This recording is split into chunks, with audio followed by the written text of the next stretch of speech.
Elle a la sagesse de se soumettre. L'autre l'abandonne à ses blessures.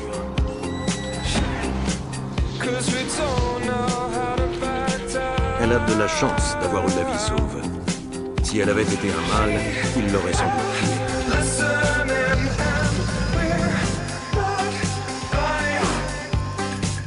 Il ne lui reste qu'à reprendre sa route et s'enfoncer dans la savane déserte.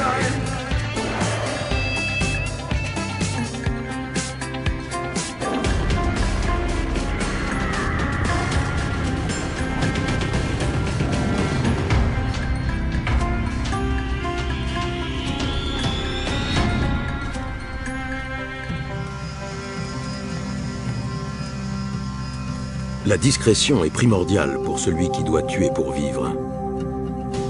Dans la forêt, les prédateurs se doivent d'être à la fois invisibles et silencieux. Et même dans ces conditions, l'échec est parfois inévitable.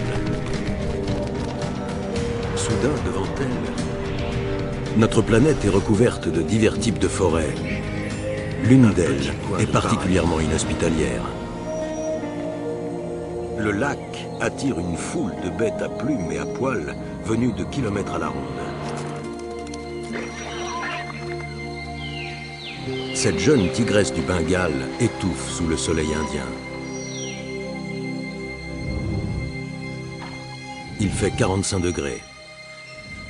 Difficile de savoir par quoi commencer. Mais elle doit se lever et se mettre en route. Cuisseau de cerf, civet de marcassin. Trop jeune pour revendiquer son territoire, trop vieille pour rester avec sa mère, elle erre, affamée. Encore. Il ne fait pas bon rôder dans cette savane, ce sont des la vie a quasiment disparu. C'est la saison sèche. La végétation est rare, ce qui rend la tigresse facilement repérable. La tigresse profite de la confusion.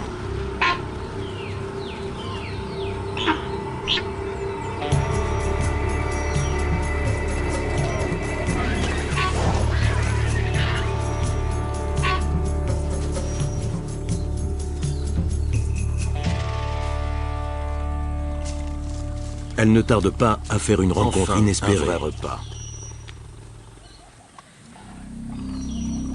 Il s'agit d'une harde de tchitales, sur lesquelles pleut une nourriture providentielle tombée du ciel. Même le plus gros félin du monde a du mal à l'origine de cette nourriture miraculeuse, des singes entelles qui ont investi l'un des derniers arbres encore verts de la savane, un acacia. Mais une végétation plus luxuriante peut s'avérer tout aussi hostile pour un prédateur. Il laisse tomber des bribes de nourriture et possède une excellente vue. Les forêts tropicales d'Amérique centrale, pour les tchitales qui sont myopes, c'est une aubaine. Beaucoup inférieure à 1 cm de diamètre. La tigresse se contenterait volontiers de l'un ou l'autre.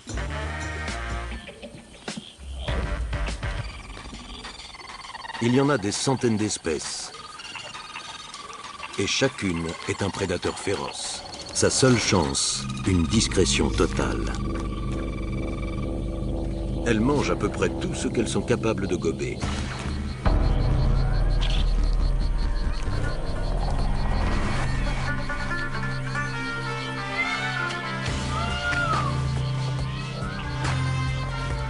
Mais lorsqu'elles démarrent leur vie, ces grenouilles sont loin d'être toutes favorisées.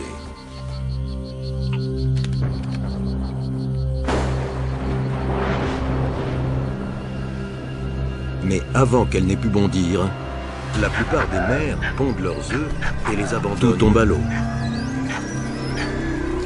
Aux éléments et aux prédateurs. Ce n'est pas sa faute. Le coupable, c'est lui. Un félin de 220 kilos, pas commode. Mais une valeureuse petite grenouille reste aux côtés de ses petits. Il s'agit de la grenouille chassait sur son territoire. Une grenouille de verre réticulée. Elle doit son nom à sa peau transparente. Et doit en payer les conséquences. Si on s'approche suffisamment, on voit ses organes.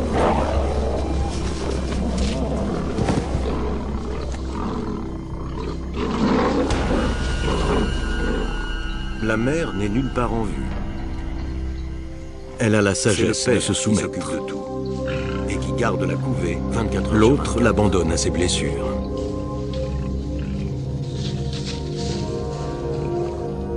Elle a de la chance d'avoir eu la vie sauve.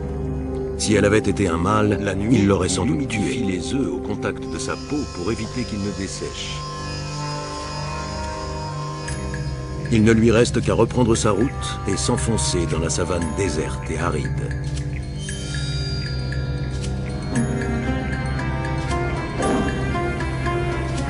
Mais à peine le soleil levé, il doit défendre sa progéniture contre son pire ennemi. Des escadrons de guêpes carnivores prennent leur envol. Le cauchemar de toute grenouille. Elles sont agressives, obstinées, venimeuses et quasiment de la taille de la grenouille de Valerio. Soudain, devant elle, les guêpes se moquent du père, ce qui les intéresse de part à ses œufs. Mais si elle s'imagine pouvoir dévorer ses petits, le lac attire une foule de bêtes à plumes et à poils venues de kilomètres à la ronde. Papa est une vraie grenouille ninja.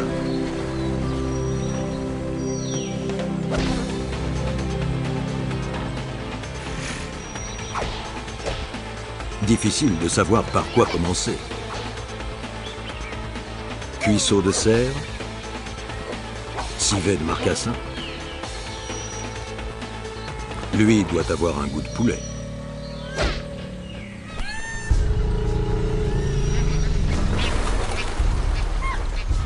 Mais à lui seul, il ne peut pas toutes les repousser.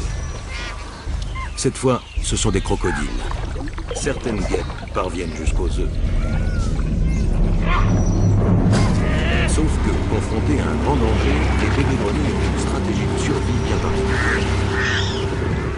La tigresse profite de la confusion. Les caméras ont filmé le phénomène pour la toute première fois.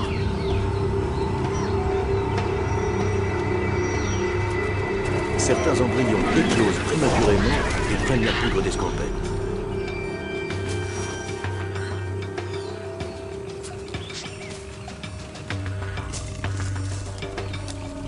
Enfin, un vrai repas.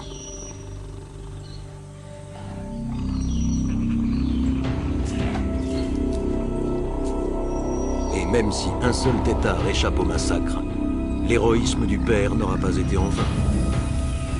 Même le plus gros félin du monde a du mal à survivre dans ces régions desséchées.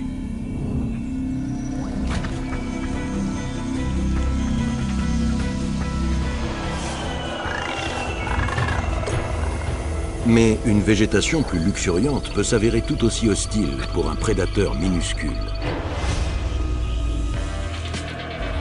Les forêts tropicales d'Amérique centrale regorgent de grenouilles. Beaucoup inférieurs à 1 cm de diamètre. Sont lot de prédateurs bien adaptés à leur milieu.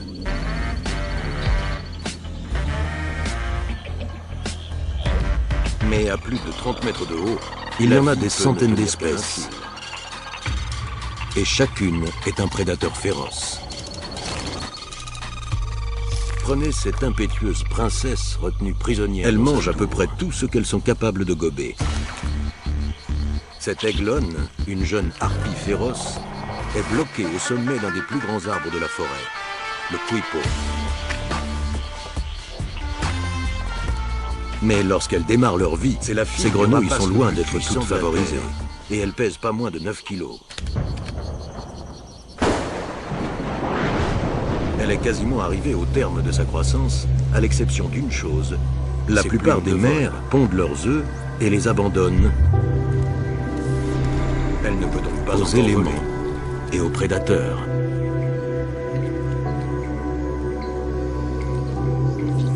En général, ses parents lui déposent un singe ou un paresseux tous les 2 ou 3 jours.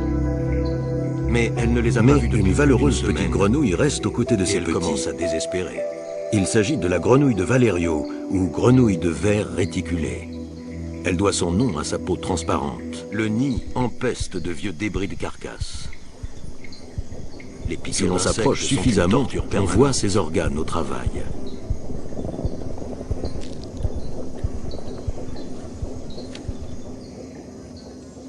Poussé par la faim, la mère n'est nulle part en reste en décomposition. C'est le père qui s'occupe de tout et qui garde la couvée 24 heures sur 24. Fait exprès, sa nourriture préférée est à quelques arbres de là.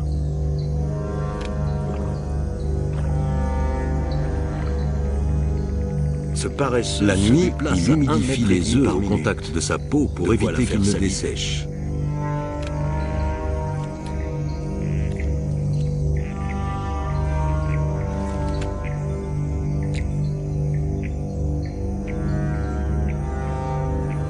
Il est temps de tester ses ailes. Mais à peine le soleil levé, il doit défendre sa progéniture contre son pire ennemi. Oups, pas facile. Les escadrons de guêpes carnivores prennent leur envol. Il n'est pas rare que les aiglons tombent de leur nid. Elles sont agressives, obstinées. Les tentatives d'envol tournent à la crise de nerfs, venimeuses. Et quasiment de la taille de la grenouille de Valérian. De la taille de griffes de grizzly. Les guêpes se moquent du père. Ce qui les intéresse, ce sont ses œufs. Mais si elles s'imaginent pouvoir dévorer ses petits sans rencontrer de résistance, elles croient au Père Noël.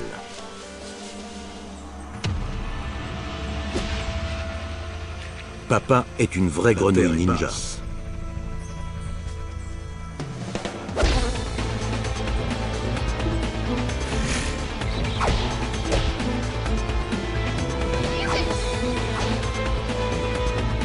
L'aiglonne est prise au piège et ignore quand lui sera livré son prochain repas.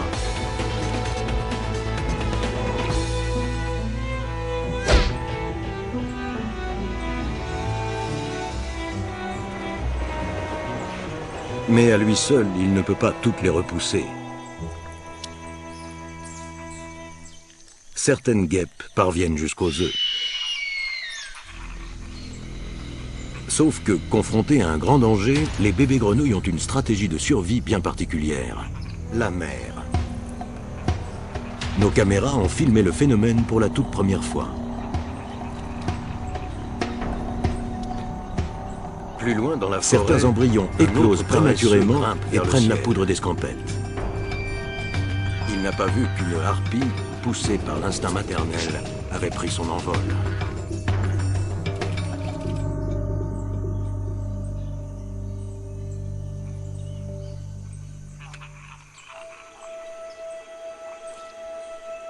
Et même si un seul têtard échappe au massacre, l'héroïsme du père n'aura pas été en vain.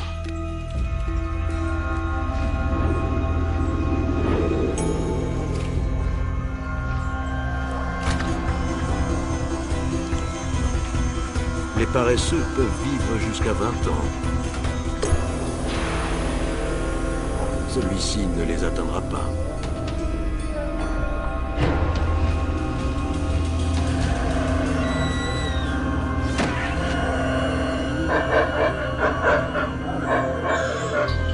À chaque étage de la forêt tropicale, sont lots de prédateurs bien adaptés à leur milieu.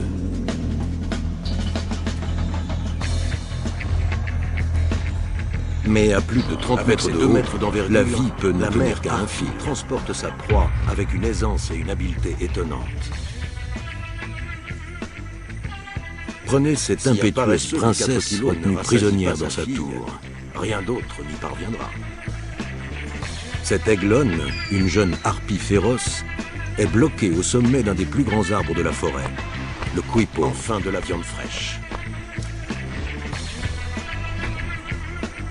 C'est la fille du rapace le plus puissant de la Terre, et elle pèse pas moins de 9 kilos. Elle est quasiment arrivée au terme de sa croissance, à l'exception d'une chose, pas trop tôt, ses plumes de vol. Au départ, l'aiglonne semble sur la défensive. Elle ne peut donc pas encore voler.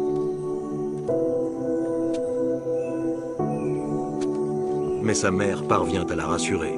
En général, ses parents lui déposent un singe ou un paresseux tous les 2 ou 3 jours. Mais elle ne les a pas vus depuis plus d'une semaine. Et elle commence à désespérer. puis découpe la carcasse et donne la béquée à sa fille, comme si celle-ci venait de sortir de l'œuf. Le nid empeste de vieux débris de carcasse.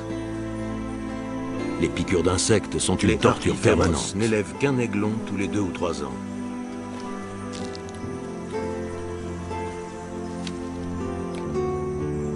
Poussé par la faim, elle ingurgite les restes en décomposition. Rarement entre 2 des prédateurs ailés les plus agressifs du monde. Et comme par un fait exprès, sa nourriture préférée est à quelques arbres de là.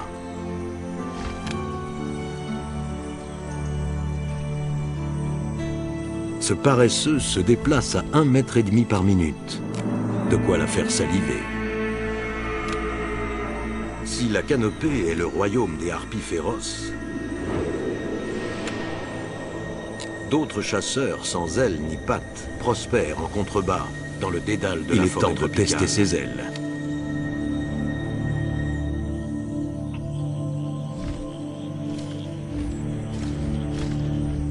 Oups, pas facile.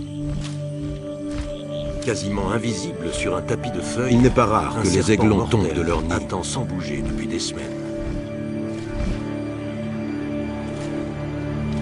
Les tentatives d'envol tournent à la crise de nerfs du monde et l'un des plus venimeux. Et font travailler des cerfs de la taille de griffes de grizzly. Il a choisi son emplacement avec soin. Sa langue collecte les particules odorantes laissées par le passage des rongeurs.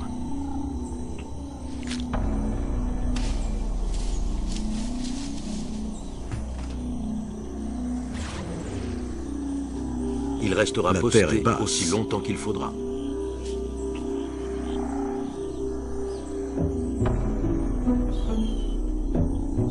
Il finit par percevoir de minuscules vibrations.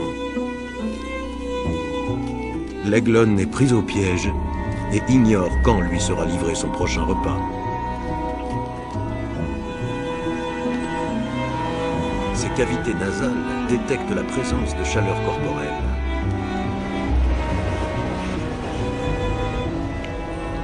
Sa langue a bien sûr déjà collecté l'information.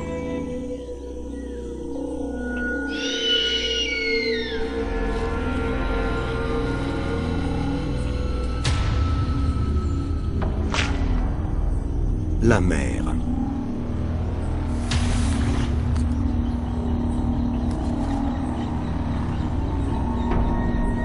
Un être humain a plus loin dans la forêt, un autre paresseux grimpe vers le ciel. Il n'a pas vu qu'une harpie, poussée par l'instinct maternel, avait pris son envol.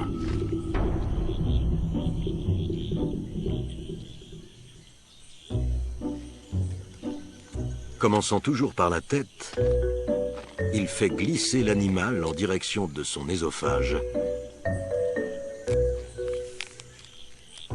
à l'aide d'un crochet, puis de l'autre.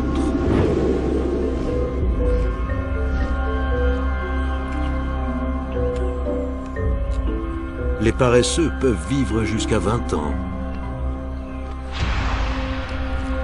Celui-ci ne les atteindra pas. Après avoir digéré un moment, le crotal s'éloigne en quête d'une proie plus grosse.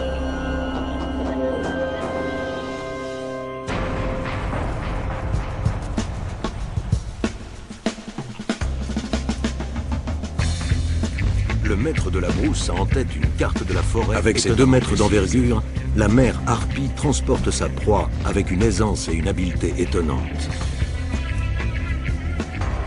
Il se souvient de l'endroit. Si un paresseux de 4 kilos ne rassasie pas sa fille, rien d'autre n'y parviendra. C'était un tatou.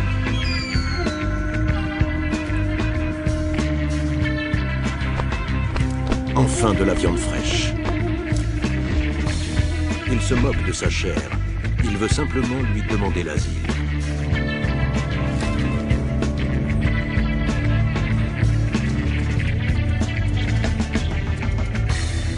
Les terriers de Tatou ont la taille idéale pour ce que cette femelle a en tête. Au départ, l'aiglon semble sur la défensive.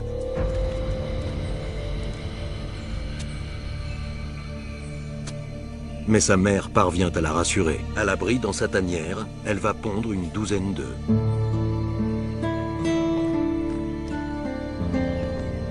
Elle commence par nettoyer le nid, puis découpe la carcasse elle les surveillera, et donne la béquée à sa fille, même pas pour comme si celle-ci venait de sortir de l'œuf.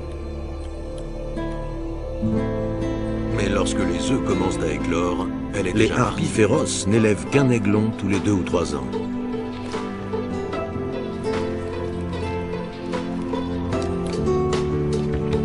Voici un moment d'intimité tel qu'on en observe rarement entre deux des prédateurs ailés les plus agressifs du monde. Les sont loin d'être démunis et se mettent vite en quête de leur premier repas.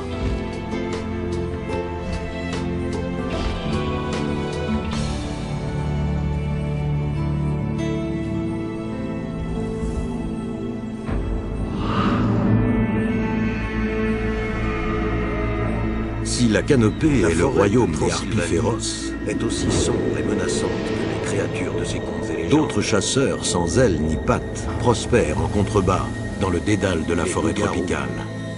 Et les vampires.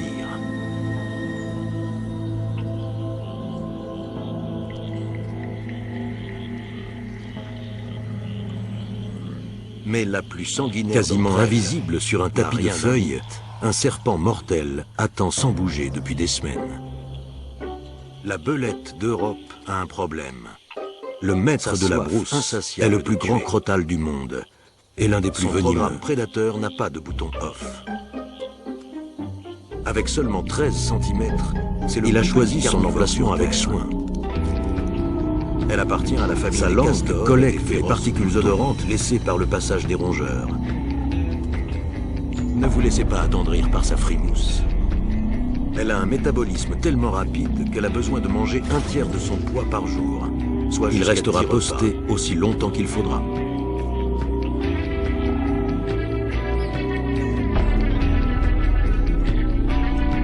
Il finit par percevoir de minuscules vibrations. La belette d'Europe est parfaitement adaptée à la vie de chasseur solitaire, ce qui est un soulagement.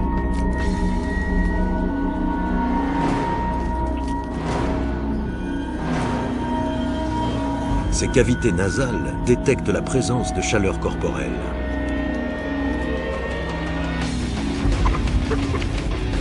Sa langue, grâce à sa longue, déjà collecté l'information. Son corps peut comprimer sa proie comme un étau. Ses mâchoires et ses canines, aussi puissantes que celles d'un lion, ont au fait de lui perforer le crâne.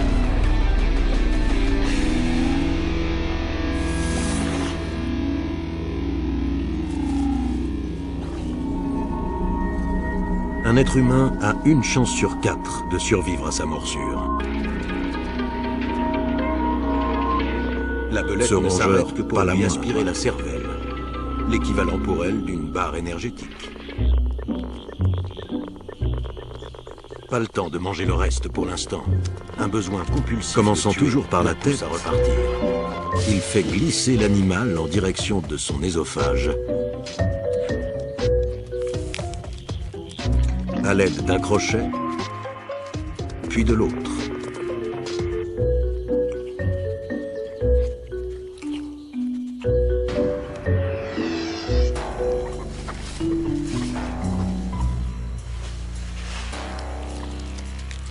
Le nombre de cadavres augmente. Après avoir digéré un moment, le crotale s'éloigne en quête d'une proie plus sur l'accumulation.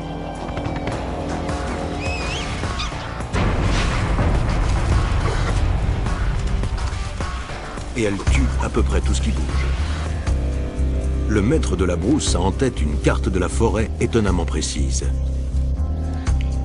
Mais face à ça, méfiance. Il se souvient de l'endroit exact où il a aperçu sa proie pour la dernière fois.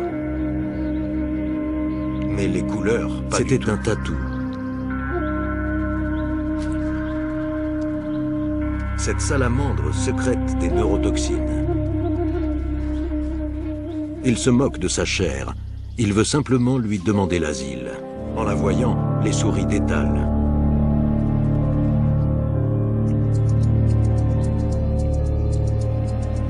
Les terriers de Tatou ont la taille idéale pour ce que cette femelle a en tête. Les ultrasons émis par les rongeurs.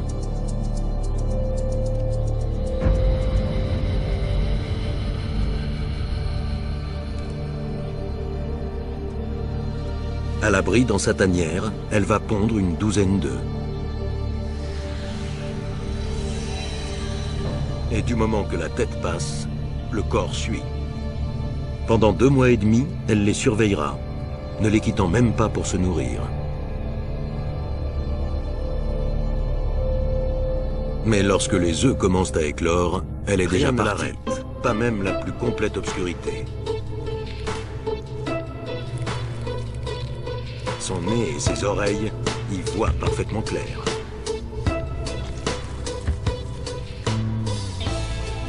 Les jeunes serpents sont loin d'être démunis et se mettent vite en quête de leur premier repas.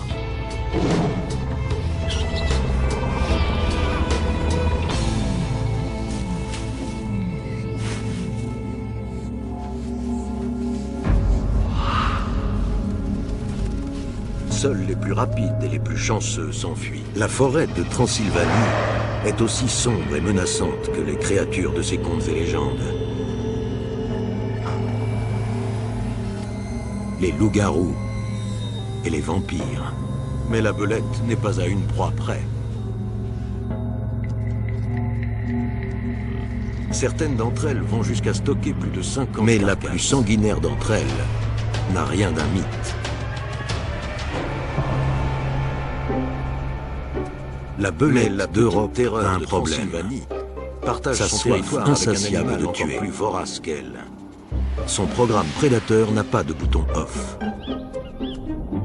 Avec seulement 13 cm, c'est le plus petit carnivore sur Terre. Ces dernières forêts primitives, elle appartient à la famille des castors et des féroces gloutons. Ne vous laissez pas attendrir par sa frimousse. Elle a un métabolisme tellement rapide qu'elle a besoin de manger 1/3 de son poids par jour, soit jusqu'à 10 repas. Pendant des décennies, des milliers d'hectares sont restés inaccessibles aux hommes. Mais aujourd'hui, ce n'est plus le cas. La belette d'Europe est parfaitement adaptée à la vie de chasseur solitaire, ce qui est un soulagement. Il y en a trop dans ces montagnes.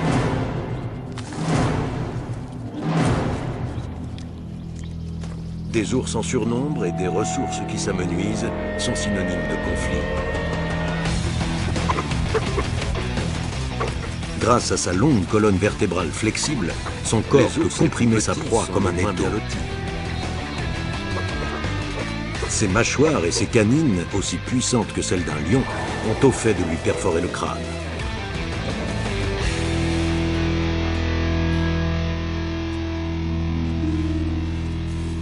Mais cette carcasse perdue n'est pas ce qui l'inquiète. Les bois sont remplis de pièges. La belette ne s'arrête que pour lui aspirer la cervelle, l'équivalent pour elle d'une barre énergétique. Pas le temps de manger le reste pour l'instant. Un besoin compulsif de tuer la pousse à repartir. Il a peur et il ne peut absolument rien faire.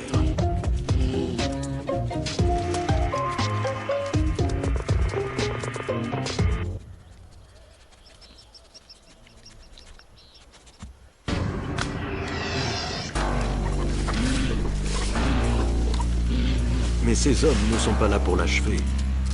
Le nombre de cadavres augmente. Le sauvetage des ours.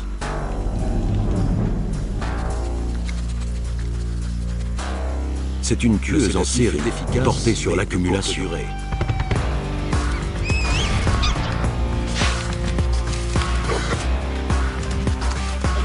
Et elle tue à peu près tout ce qui bouge.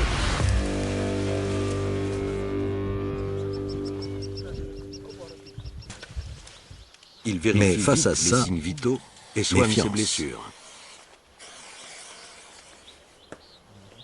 La taille est bonne,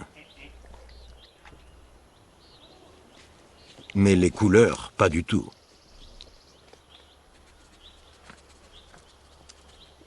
Cette salamandre sécrète des neurotoxines.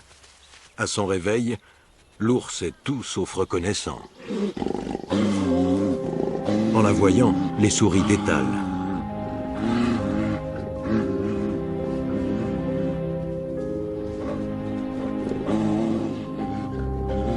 Mais la belette a perçu les ultrasons émis par les rongeurs.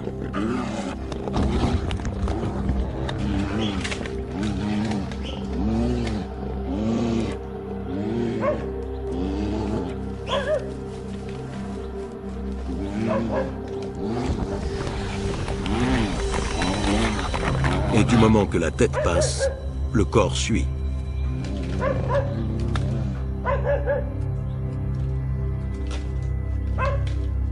La caméra installée pour filmer ses premiers pas ne servira plus jamais. Rien ne l'arrête, pas même la plus complète obscurité. Son nez et ses oreilles y voient parfaitement clair.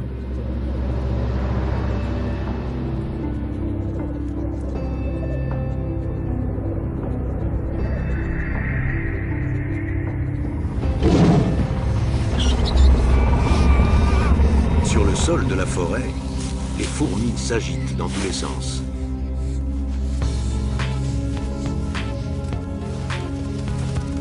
Seuls les plus rapides et les plus chanceux s'enfuient. Le maintien de l'ordre est assuré grâce à une communication chimique constante. Les fourmis trouvent de la nourriture. Elles défendent leur colonie. Mais la belette n'est pas à une et ramasse les morts sur le champ de bataille. Certaines d'entre elles vont jusqu'à stocker plus de 50 carcasses.